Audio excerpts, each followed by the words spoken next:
everybody. My name is Ansh. Today I'll be talking about the social and cognitive effects of the show SpongeBob SquarePants on children.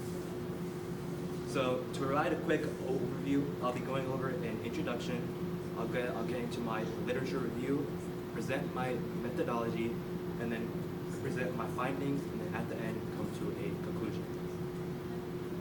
So to start off with an introduction, in today's media-saturated world, more and more children rely on television as their main source of entertainment.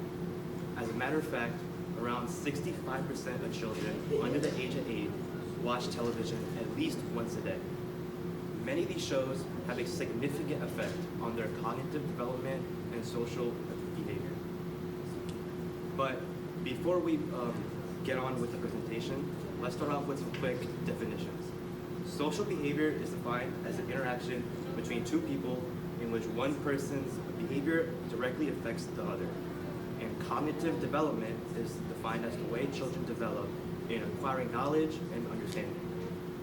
Understanding how popular children's television shows may influence these specific areas of development becomes crucial for parents, educators, as well as future researchers and future show writers. So let's get into my literature review. In 1999, marine scientist Steven Hillenburg had an idea for a children's show. That show is SpongeBob SquarePants, and here's Mr. Hillenburg. He pitched the show to Nickelodeon, and Nickelodeon loved the show and later adapted the show and quickly became a worldwide sensation. To give some quick statistics as to just how popular the show is, the show has an excess of 100 million viewers per quarter, has been translated to over 30 languages, and has been introduced to 180 markets, and the show is still running 26 years later. So, obviously the show is quite big. However, these massive viewership levels naturally raise some concerns about its impact on children. As I was doing my research, I found already existing research and psychological studies that suggest that television has a significant effect on childhood development, which I'll get into later. Also, I found studies that have been done on shows that are already labeled as educational.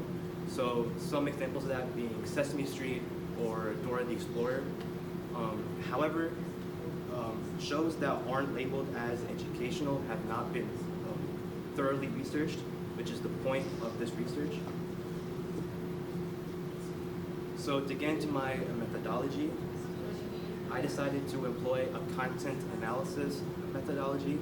This will consist of me watching all episodes of the show and noting down certain patterns that can influence social and cognitive development.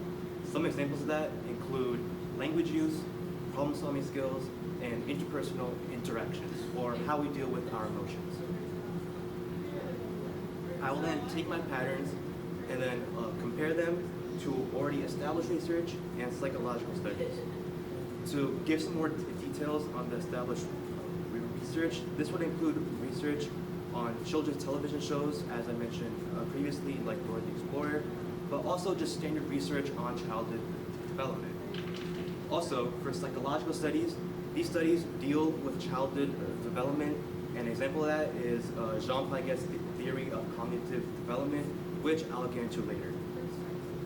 By comparing my patterns to their patterns, this will allow for a better gauge of the overall impact the show might have on young viewers.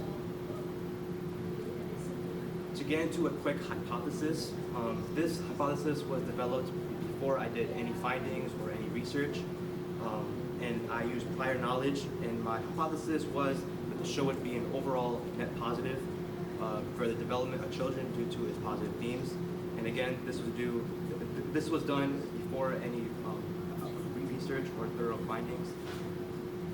So let's get into my findings.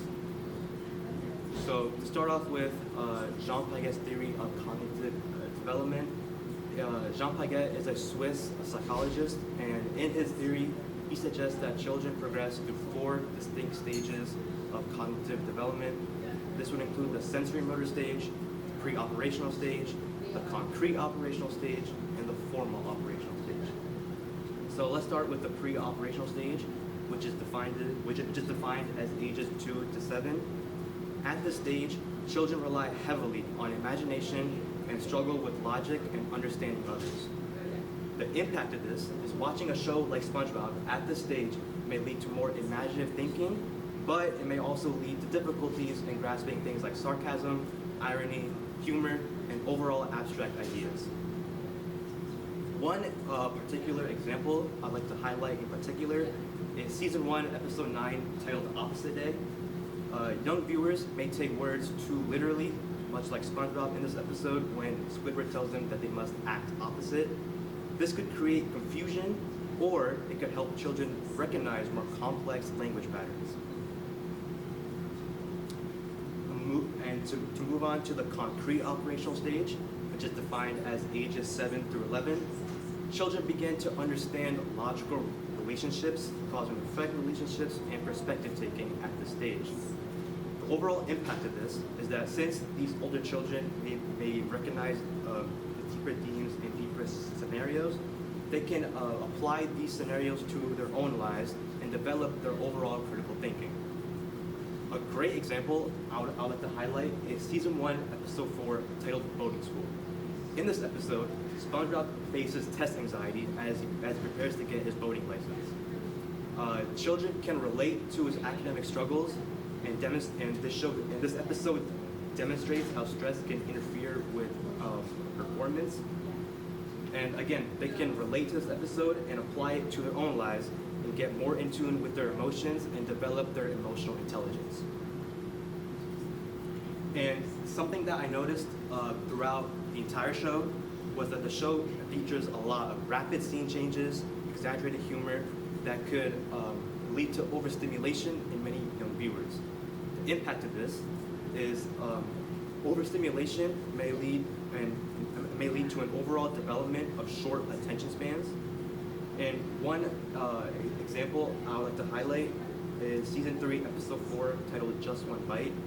In this episode in particular, I noticed lots of rapid scene cuts, exaggerated reactions that can contribute to high stimulation and overstimulation. This can disrupt long-term attention spans, develop short attention spans, and can lead to overall problems in learning in school and at home. I would also like to talk about Albert Bandera's social learning theory. Albert Bandera is a Canadian-American psychologist, and in his theory, he posited that learning happens through the imitation and observation of others. Now, the obvious impact of this is that children may imitate behaviors that are positive or negative to their overall social behavior. An example of this is in Season 1, Episode 2, titled Ripped Pants. In this, SpongeBob does a lot of attention-seeking behaviors that can backfire and can teach that excessive showboating can lead to social rejection. However, some children may instead mimic his behavior in social settings that can lead to misunderstandings and an overall awkwardness. And lastly, I would like to present that something that I noticed throughout the entire show was that the show has multiple scenarios of teamwork, leadership, and perseverance.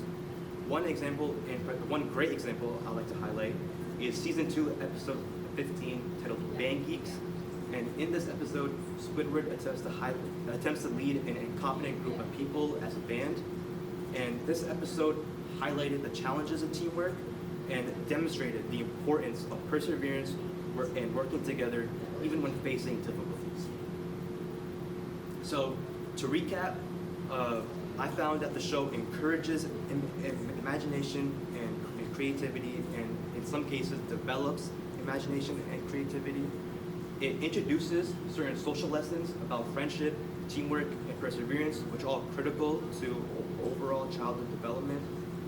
It helps children understand things like humor, irony, and emotional intelligence. It provides exposure to problem solving and real-world consequences in fun and interactive ways. Some negatives that I found was that the show has fast pacing, which may overstimulate young viewers and and that could affect their attention span. It has some exaggerated behaviors that can create and encourage unrealistic social expectations, and has some unrealistic conflict resolutions that could lead to misunderstandings in real life interactions. So to provide my conclusion, I would say my hypothesis was proven correct. While there are drawbacks to letting children watch the show, the themes and skills shown are overall conducive to a positive childhood development. Some implications for parents and educators. Letting children watch the show in moderation or selecting specific episodes that can be conducive to positive development, that feature positive themes, would be recommended. And this will, by doing this, it will allow them to learn the positive themes while mitigating some of the downsides that I mentioned. Also, for future show writers, this can help them structure by outlining, help them structure their show by outlining what to highlight and what to avoid.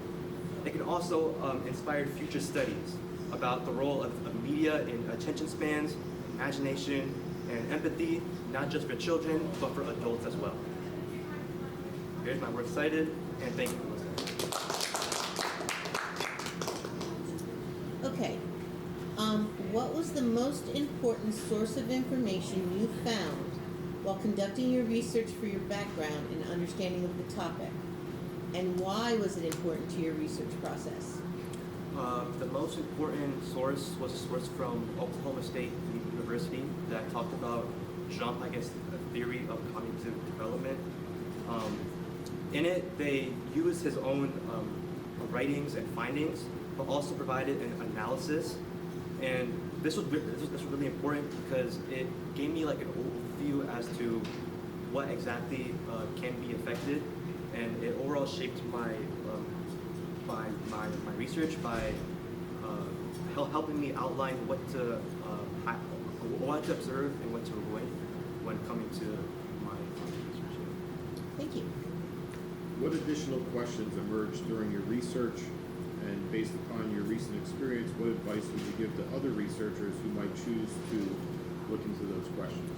So when doing my research, I found an overall decrease in attention spans, not just through the show, but in general.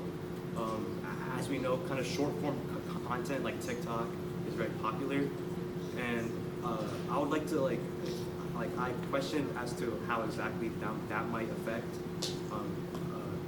people in general, and to give advice as to future researchers, I would say to really look at previous research and listen to them and learn, and then implement that into your own research.